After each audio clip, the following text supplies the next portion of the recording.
Assalamualaikum warahmatullahi wabarakatuh. Selamat siang. Ketemu lagi dengan kita, saya Haryo. Saya Aji. Sebelum kita mulai, mungkin gue mau ngucapin dulu nih buat teman-teman semua, Happy New Year buat semuanya. Kita masuk ke tahun 2021 ya, Mas. Selamat tahun baru 2021. Semoga tahun ini kita jadi lebih sehat, jadi lebih baik, dan lebih segala-galanya. Amin banget, amin banget, amin banget. Jangan lupa buat teman-teman semua yang belum subscribe untuk Up Pictures di channel Hospitality, langsung subscribe karena subscribe itu gratis.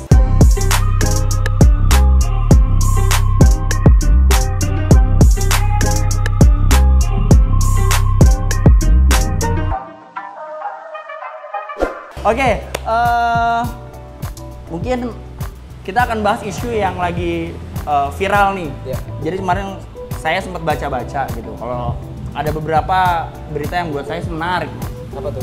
Kayak di Amerika itu ya, di Amerika tuh ternyata sekarang pariwisata sudah dibuka. Oke. Nah, tapi mereka punya metode tersendiri sih ya. Soal protokol COVID ya, Mas? Iya, protokol COVID. Karena di sana ternyata setiap tamu yang datang akan ditawarkan untuk rapid test di sana. Baik. Kayak gitu-gitu. Nah, saya mau tanya nih, buat dirimu sendiri, pendapatnya atau pandangannya mengenai hal-hal itu gimana? Sebetulnya kita nggak usah jauh-jauh ke Amerika sih.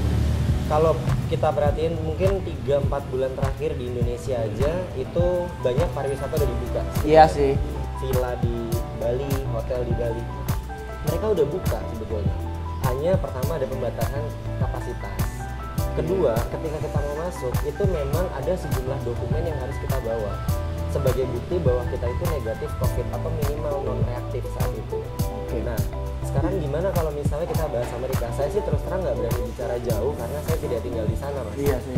Tapi di Indonesia, saya beberapa kali udah staycation di Jakarta. Ini ada beberapa perubahan, misalnya gini. Tadinya orang breakfast jam 6 sampai jam 10. Oke. Nah, itu ketika kita check-in, kita ditanya sama front office, besok mau sarapannya jam berapa? Gitu ya, terus kita kemudian daftar. Oke, kita mau sarapan setengah 8. Makanan itu nanti diantar ke kamar. Jadi memang masih belum boleh si tamu itu untuk datang ke restoran dan bergerombol lah ya istilahnya. Berkumpul lah ya, berkumpul. Makanan dianterin ke kamar. Ada yang kayak gitu.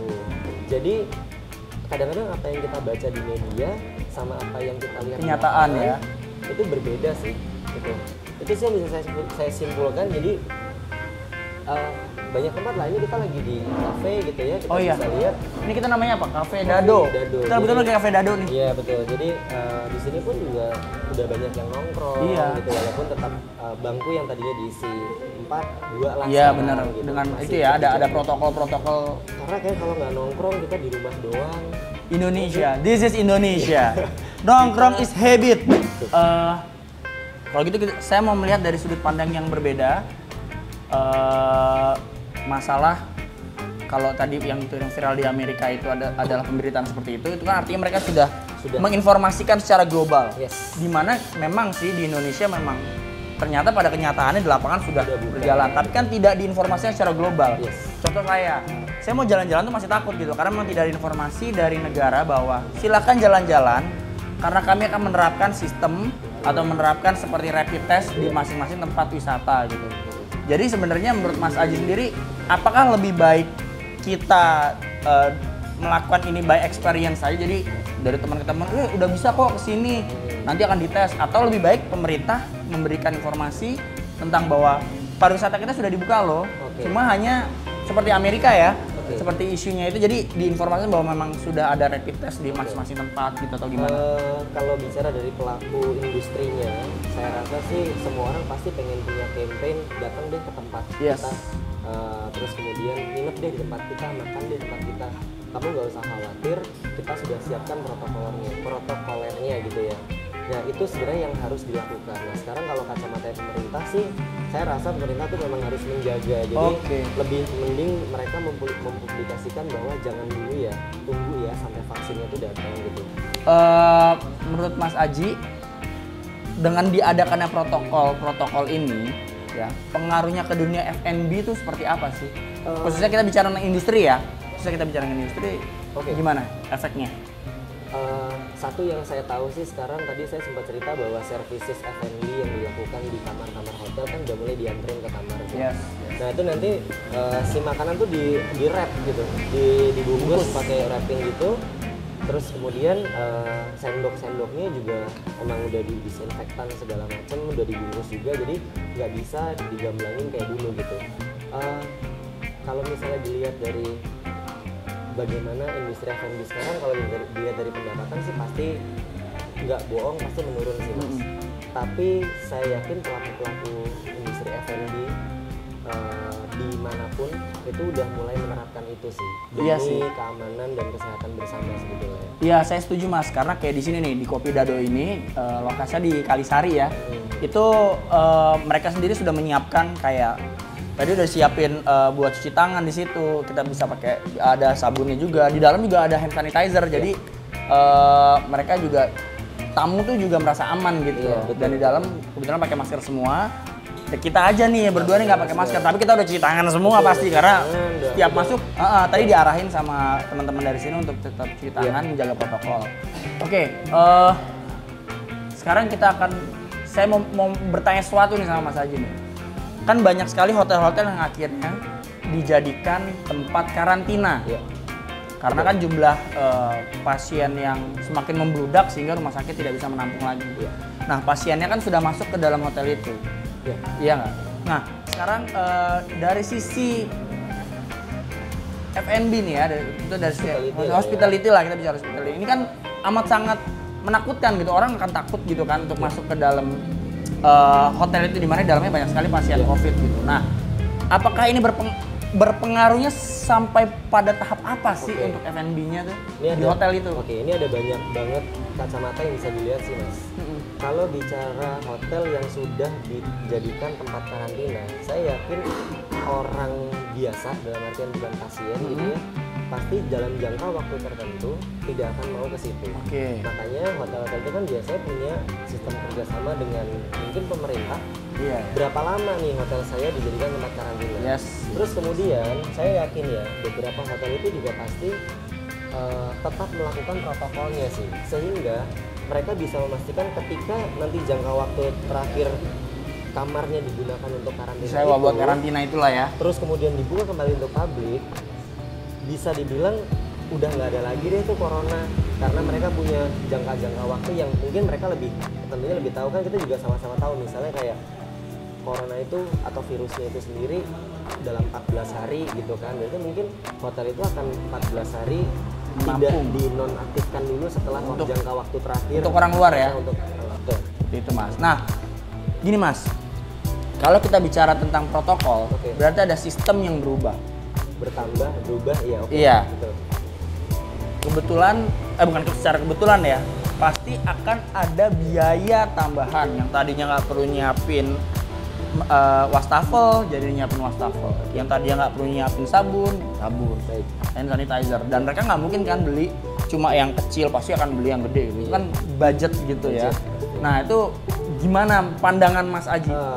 Kalau itu kan mungkin areanya kacamatanya agak sedikit bisnis ya mas. Iya, lebih ke bisnis. Sebenarnya ini sederhana banget sih.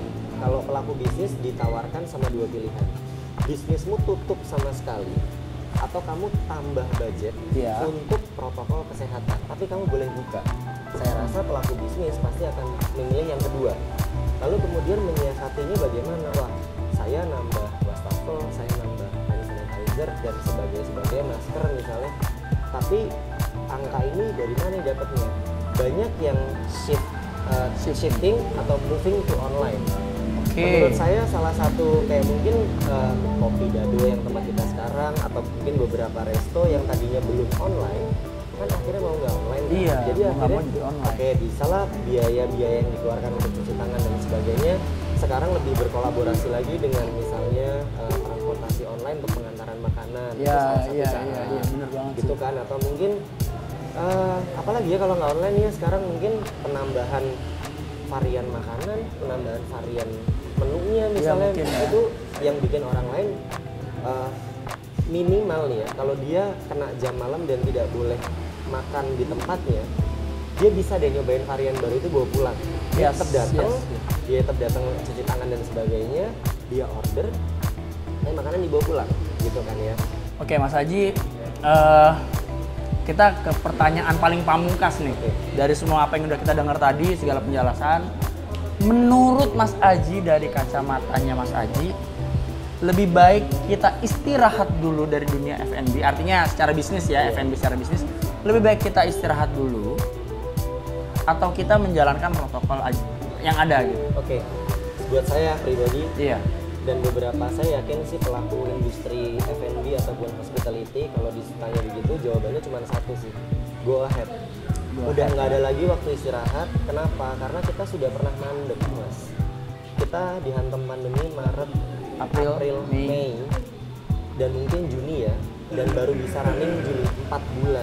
4 bulan dalam tahun 2020 kita tidak punya pendapatan, kita tidak punya pemasukan, industri tidak bergerak. Itu menurut saya udah waktu istirahat yang cukup sih. Iya. Jadi sekarang mau nggak mau, suka nggak suka, gimana caranya buka tapi jalankan protokol kesehatan. That's it, itu aja sih sebetulnya. Saya yakin semuanya akan berpikiran sama sih Mas. Iya, benar juga sih ya.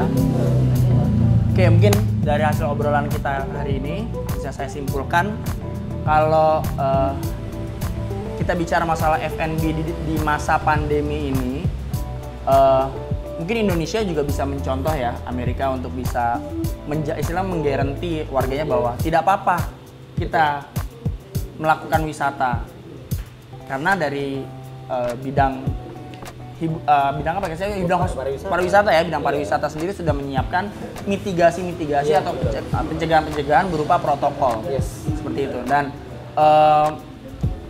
memang dunia bisnis dan F&B salah satu di dalamnya tidak bisa terlalu lama beristirahat. Betul. Karena banyak sekali orang yang menggantungkan hidupnya di bisnis F&B ini, industri ini. Betul. Jadi intinya adalah go ahead, tapi tetap melakukan protokol supaya semuanya aman. Betul. Dan nyaman.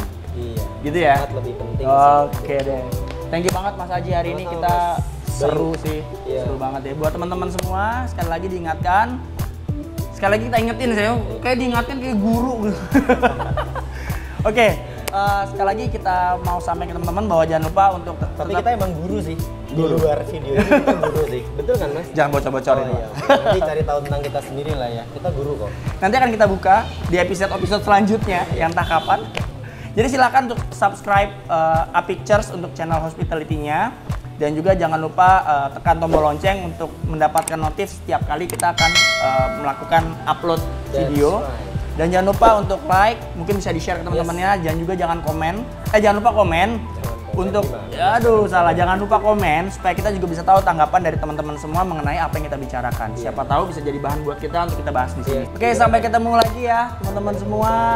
Sampai ketemu lagi, tetap sehat, stay safe, keep healthy, and selalu nyenangin hati dan always positive thinking.